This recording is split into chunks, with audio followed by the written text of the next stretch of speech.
Magandang gabi. Ang ating pag-usapan pa sa ngayon ay medyo mahirap din ito, masalimuot ang isyung ito.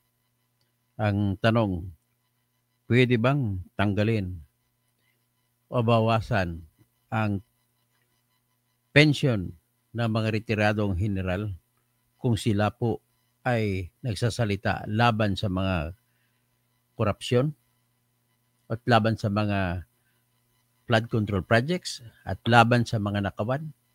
Yan po, ginakawan sa ating pamahalaan. So yan pong napakalaking tanong natin ngayon. Yung two-star general, voicing out our hinaing. Tapos niyari naman ang internet ko, nako, announce mga pensioners ng Philippines pagkakaso sa NOSCA sa scam. So Lieutenant Hilberto Rodriguez, PNP, retired. Sir Toto Kausing, marami na ang tinanggalan ng pension sa PNP ang mga dating PC na compulsory retired na hindi umabot ang length of service ng 20 years. Ganun ba?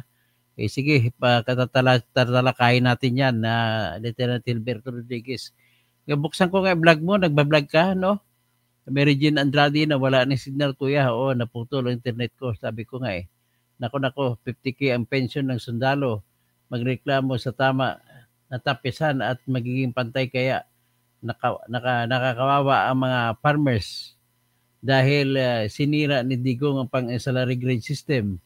Tapos Berinya Palesok ikulong sila, bakit hindi dapat tanggalin ang pension? Ito pala ang sa kanya at pamilya niya. Dennis Kausing, Jos A, gulo yan. May pension na sila, tanggalin, malamang si BBM nagtatanggal. Virginia Palisok, Sir Kausing, it is not fair and justice, tanggalan ng pension ng buhay nila ang inalay. Dapat ito ay sa batay na dapat itong dapat na itong mawala sa no matter ang sama ng ginawa nila, kulong sila. Bobby Edmayen, Mataan attorney, Toto, kaya Sakparan, BBM, sobra na sila. Sobra siran. Ini-intimidate nila mga retired officers.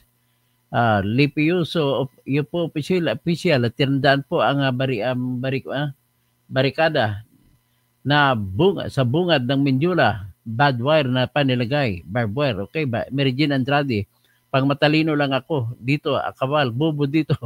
Okay, Gibbon, salamat po ayusin ko na lang, naputol tayo, nawalan tayo ng free speech, pinutulan tayo